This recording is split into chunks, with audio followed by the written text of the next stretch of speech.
Alright guys, good morning and welcome back to Bali. It's a beautiful day here. It finally stopped raining. It's rainy season here, so it's literally been just raining non-stop here for the past couple days. But before we start the video, I want to say a quick thank you guys. Finally hit 1,000 subscribers on YouTube and it only took me 2 years. So really happy to finally pass that mark, and yeah, let's go ahead and start this video. Now, it's been nearly a month now since I flew back to Bali, and from the last video, if you guys haven't seen it, you can click up here. You guys have been asking how I flew back here because the borders are actually closed, and what was the actual process like coming back to Indonesia. How did I find my place, what's the best place to stay, and how has Bali changed since the pandemic began back in March.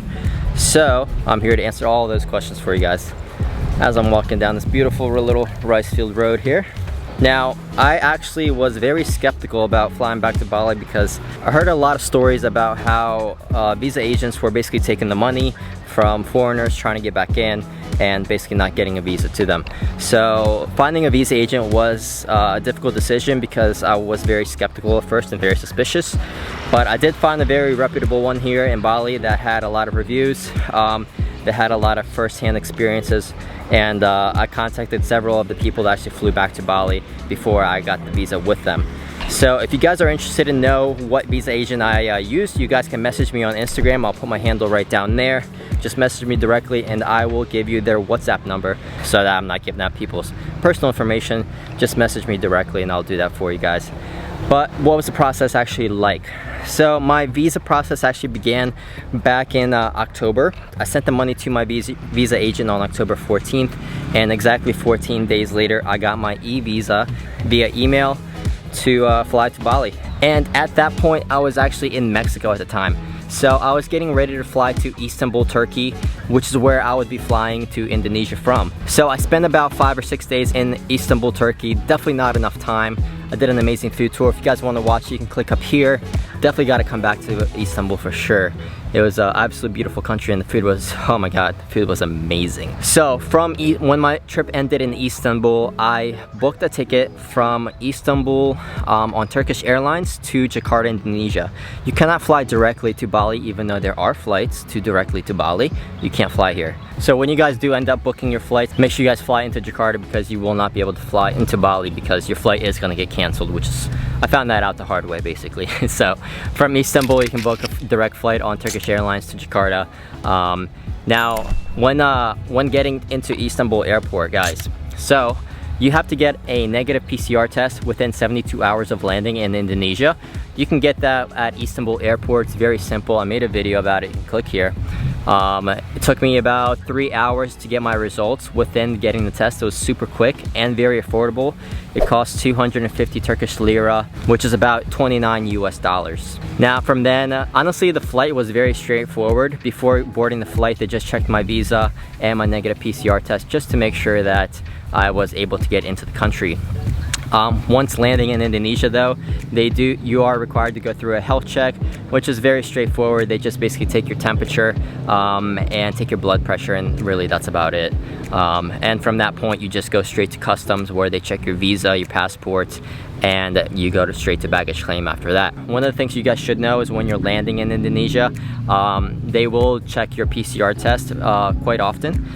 The airport police checked it about 3 times after I got my bags. So make sure you guys have that out in hand and print it out as well.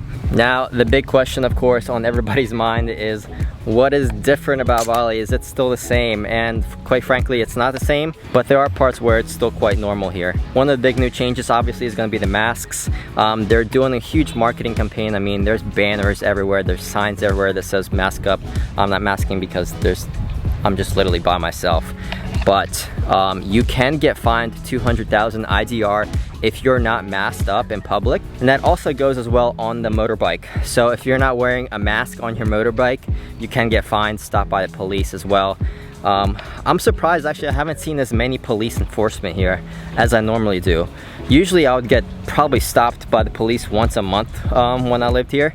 Now there's literally absolutely no checkpoints. Another big change is going to be washing stations basically at every single building here in Bali. When you go to the supermarkets, when you go to bars, restaurants, cafes, They have a washing station now in front of basically every building. If they don't have one, they do have a hand sanitizing station.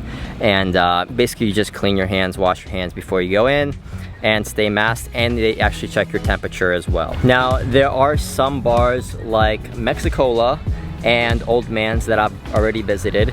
From first-hand experience, they will actually put a sticker on your camera on your phone, because they actually don't want bad publicity, bad social media presence on Instagram and whatever other platform you're using. So they actually put a sticker literally straight over your camera. They ask for your phone, and they put a sticker over top of the camera so that you can't take any selfies, videos, basically while you're at the bars. And another big change, prices in Indonesia, and prices overall in Bali, even that. A lot of hotels are doing big promotion deals, like the one you saw when we went to the Blue Lagoon in Nusa Ceningan. You can watch the video up here. We got a huge deal for a three-day, two-night stay in Nusa Ceningan with ferry price included for 2 million. And floating breakfast every morning. It was a great deal. It literally cost maybe like $40 a night, I think, for 2 people. So we got 2 ferry tickets for free included in that price. Great deal. Restaurants are doing big promo deals every single day of the week. Literally, there's a restaurant doing a big promo deal. One of the big ones we tried out was 1K tacos. So 1K is basically like 7 cents US dollars, very cheap. And that also includes your accommodation as well. I found my place. If you haven't seen the video, I mean, you might have, but I did a tour of my new place here in Bali. It's called the Wave House. I paid 5 million IDR per month, which includes my drinking water and my electricity. It's a very good deal. You can find literally villas, private villas, for nearly 7 million IDR. It's very affordable to live here right now, and you can find great deals. What I recommend you do to find a great accommodation here in Bali is just join the Bali housing Facebook groups. There's literally like 3 or 4 of them. All the villa owners just post their villas for rent. Real estate agents are in there as well, and it's very easy and quick to find a villa. Now, the bike here that you see that I'm on, got that for 1 million. It's an NMAX. When I had it last year, I paid 1.4 million for an NMAX. You can probably get a monthly scooter rental, maybe for even 400K. Pretty cheap right now. If there's anything else I can think of, maybe massages. I mean, I used to get massages here in Bali quite often as well, and I used to pay like 250K IDR per 1 hour session. Now it's great. Now you can get it for 75K, which is roughly like 5 or 6 US dollars for an hour massage. Now I'm about to head and exchange my money because I have to pay rent for next month. I'm gonna show you another thing that I picked up on here in Bali. I'm not sure if this was happening last year as well, or if this is new during the pandemic, but I'm gonna show you guys a trick when exchanging money here in Bali.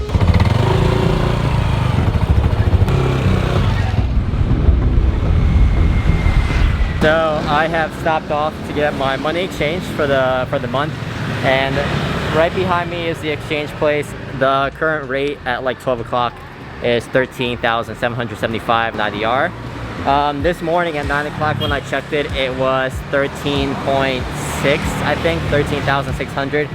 So between 12 o'clock and like 3 o'clock is when the highest exchange rate is going to be. Anytime before or after 3 o'clock, it's going to be below market value basically.